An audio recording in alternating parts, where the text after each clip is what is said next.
Terima kasih kepada sahabat-sahabat seputar informasi harian Sambas yang telah setia membangun channel ini. Di video kali ini kami membahas sebuah kerajaan atau penambahan Sambas pertama dan tertua yang ada di Kabupaten Sambas. Siapa lagi kalau bukan sejarah terbangun di kota tua yang banyak mengandung misteri dan kisah yang wajib kita ulas kembali, yaitu penambahan Ratu Sepudak. Belum sah rasanya kalau tidak membahas cerita ini, yang hampir terlupakan di telinga masyarakat Kabupaten Sambas. Untuk mendengar lebih lanjut kisahnya, mari ikuti channel kami dari seputar informasi harian Sambas. Akan tetapi sebelum menonton, kami berharap sahabat-sahabat semua menekan tombol like, subscribe dan komen, agar channel ini tetap memberikan informasi yang wajib kita bahas. Selamat menonton serta budayakan menonton sampai selesai agar tidak terjadi gagal paham. Panembahan Ratu Sepudak adalah kerajaan Hindu Jawa berpusat di hulu Sungai Sambas, yaitu di tempat yang sekarang disebut dengan nama Kota Lama. Kerajaan ini dapat disebut juga dengan nama Panembahan Sambas.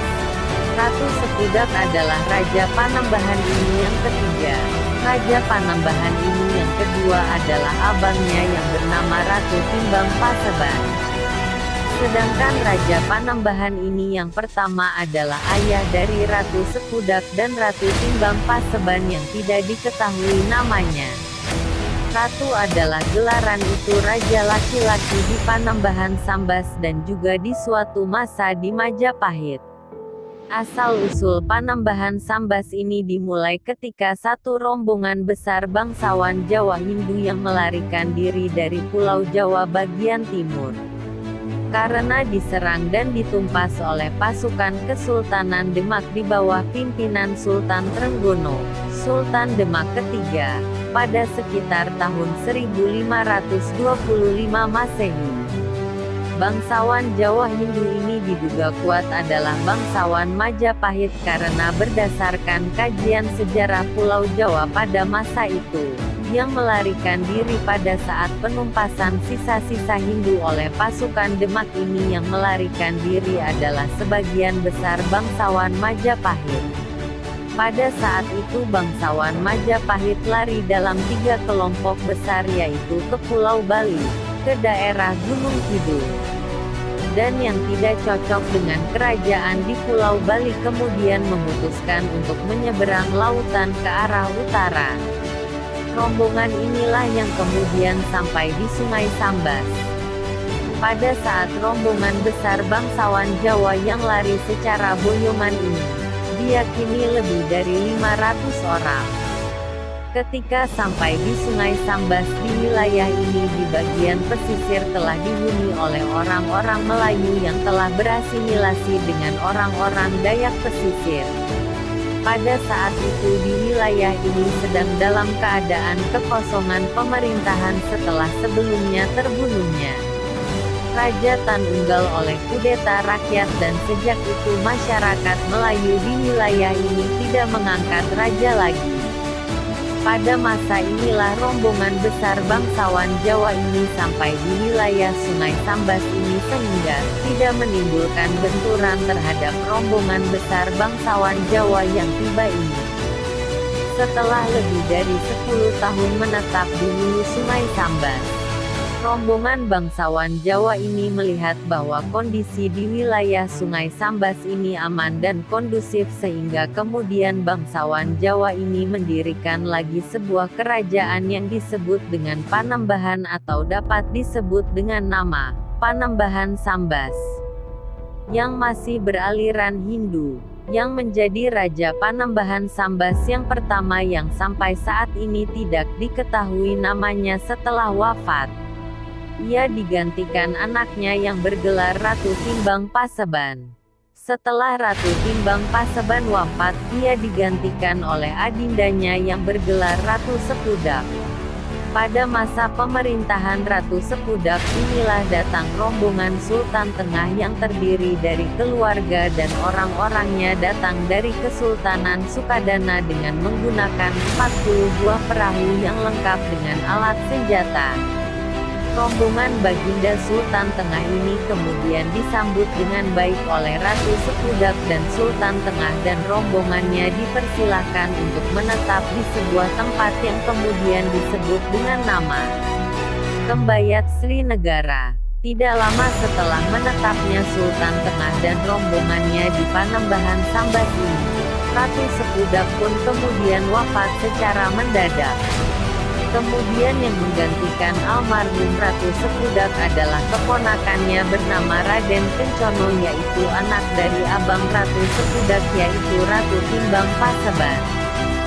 Setelah menaiki tahta Panembahan Sambas, Raden Kencono ini kemudian bergelar Ratu Kesumayuda. Raden Kencono ini sekaligus juga menantu dari Ratu Sapudak karena pada saat Ratu Sapudak masih hidup, ia menikah dengan anak perempuan Ratu Sapudak yang bernama Mas Ayu Anom. Beberapa lama setelah Ratu Anom Kesumayuda menaiki tahta Kesultanan Sambas, yaitu ketika Sultan Tengah telah menetap di wilayah Panembahan Sambas ini sekitar 10 tahun. Anak Baginda Sultan Tengah yang sulung yaitu Sulaiman sudah beranjak dewasa hingga kemudian Sulaiman dijodohkan dan kemudian menikah dengan anak perempuan bungsu dari almarhum Ratu Sapudak yang bernama Mas Ayu Bungsu. Karena pernikahan inilah kemudian Sulaiman dianugerahi gelaran Raden menjadi Raden Sulaiman. Tak lama setelah itu Raden Sulaiman diangkat menjadi salah satu menteri besar dari Panembahan Sambas, yang mengurusi urusan hubungan dengan negara luar dan pertahanan negeri, dan kemudian Mas Ayu Bungsu pun hamil hingga kemudian Raden Sulaiman memperoleh seorang anak laki-laki yang diberi nama Raden Bima. Tidak berapa lama setelah Raden Bima lahir, dan setelah melihat situasi di sekitar Selat Malaka sudah mulai aman, ditambah lagi telah melihat anaknya yang sulung yaitu Raden Sulaiman sudah mapan yaitu sudah menikah dan telah menjadi seorang menteri besar di Panembahan Sambas, maka Baginda Sultan Tengah kemudian memutuskan sudah saatnya untuk kembali pulang ke kerajaannya yaitu Kesultanan Sarawak. Maka kemudian Baginda Sultan Tengah beserta istrinya yaitu Putri Surya Kesuma dan keempat anaknya yang lain, adik-adik dari Raden Sulaiman, yaitu Badarudin, Abdul Wahab, Rasmi Putri dan Ratna Dewi berangkat meninggalkan Panembahan Sambas, negeri yang telah didiaminya selama belasan tahun, yaitu kembali pulang menuju Kesultanan Sarawak. Dalam perjalanan pulang menuju Kesultanan Sarawak ini, ketika Sultan Tengah dan keluarganya hampir sampai di suatu tempat yang bernama Batu Buaya, Baginda Sultan Tengah secara tidak diduga ditikam oleh pengawalnya sendiri, namun pengawal yang menikamnya itu kemudian ditikam balas oleh Baginda Sultan Tengah hingga tewas. Namun demikian luka yang dialami Baginda Sultan Tengah terlalu parah hingga kemudian membawa kepada kewafatan Baginda Sultan Tengah bin Sultan Muhammad Hasan. Jenazah Baginda Sultan Tengah kemudian dimakamkan di suatu tempat di lereng Gunung Santubong, dekat kota Kuching, yang hingga sekarang masih dapat ditemui. Sepeninggal suaminya, Putri Surya Kesuma kemudian memutuskan untuk kembali ke Sukadana, tempat di mana ia berasal, bersama dengan keempat orang anaknya, adik-adik dari Raden Sulaiman. Sepeninggal ayahandanya yaitu Sultan Tengah, Raden Sulaiman yang menjadi menteri besar di Panembahan Sambas, mendapat tantangan yang keras dari adik Ratu Anom Kesumayuda, yang bernama Raden Aryo Mangkurat, yang juga menjadi menteri besar Panembahan Sambas bersama Raden Sulaiman. Raden Aryo Mangkurat bertugas untuk urusan dalam negeri, Raden Aryo Mangkurat yang sangat fanatik Hindu ini memang sudah sejak lama membenci Raden Sulaiman yang kemudian dilampiaskannya setelah ayahanda Raden Sulaiman yaitu Baginda Sultan Tengah meninggalkan Panembahan Sambas. Kebencian Raden Aryo Mangkurat kepada Raden Sulaiman ini disebabkan karena di samping menjadi menteri besar yang handal, Raden Sulaiman juga sangat giat menyebarkan syiar Islam di Panembahan Sambas ini. Sehingga penganut Islam di Panembahan Sambas menjadi semakin banyak. Di samping itu karena Raden Sulaiman yang cakap dan handal dalam bertugas mengurus masalah luar negeri dan pertahanan sehingga Ratu Anomkusumayuda semakin bersimpati kepada Raden Sulaiman yang menimbulkan kedengkian yang sangat mendalam dari Raden Amangkurat terhadap Raden Sulaiman. Untuk menyingkirkan Raden Sulaiman ini Raden Aryo Mangkurat kemudian melakukan taktik fitnah. Namun tidak berhasil sehingga kemudian menimbulkan kemarahan Raden Aryo Mangkurat dengan membunuh orang kepercayaan Raden Sulaiman yang setia bernama Kiai Setia Bakti. Raden Sulaiman kemudian mengadukan pembunuhan ini kepada Ratu Anomkusumayuda namun tanggapan Ratu Anomkusumayuda tidak melakukan tindakan yang berarti yang cenderung untuk mendiamkannya, karena Raden Aryo Mangkurat adalah adiknya. Hal ini membuat Raden Aryo Mangkurat semakin merajalela hingga kemudian Raden Sulaiman semakin terdesak dan sampai kepada mengancam keselamatan jiwa Raden Sulaiman dan keluarganya. Melihat kondisi yang demikian maka Raden Sulaiman beserta keluarga dan orang-orangnya kemudian memutuskan untuk hijrah dari Panembahan Sambas. Jika bangsawan yang berjumlah 500 orang mendirikan kerajaan di tanah atau tempat yang kosong atau dengan penduduk lokal yang sangat-sangat sedikit, setidaknya mereka pasti meninggalkan bahasa yang dibawa dari daerah lain setidaknya dengan jumlah mereka yang dominan sekali dengan bahasa Jawa harusnya masih ada di daerah kota lama itu.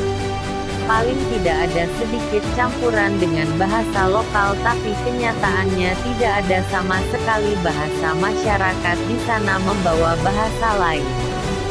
Mereka murni bahasa Melayu, dengan budaya, kependudukan yang dominan apalagi masyarakat Jawa kental dengan adat dan budayanya. Pasti mereka akan meninggalkan sedikit budaya kepada anak cucunya di mana Panembahan itu bersinggah. Akan tetapi faktanya tidak ada sama sekali asimilasi budaya yang terjadi di daerah ini secara luas dan masih menganut budaya Melayu Sambas. Demikianlah cerita seputar informasi harian Sambas dari kami, lebih dan kurang kami mohon maaf. Untuk mengaktifkan notifikasi ini dari seputarharian.com ada baiknya sahabat seputar informasi harian Sambas untuk menekan tombol subscribe. Dengan menekan tombol subscribe Anda sudah mendukung untuk menyiarkan berita seputar informasi harian Sambas untuk membahas sejarah-sejarah yang kaya akan budaya dan adat Melayu kita. Terima kasih.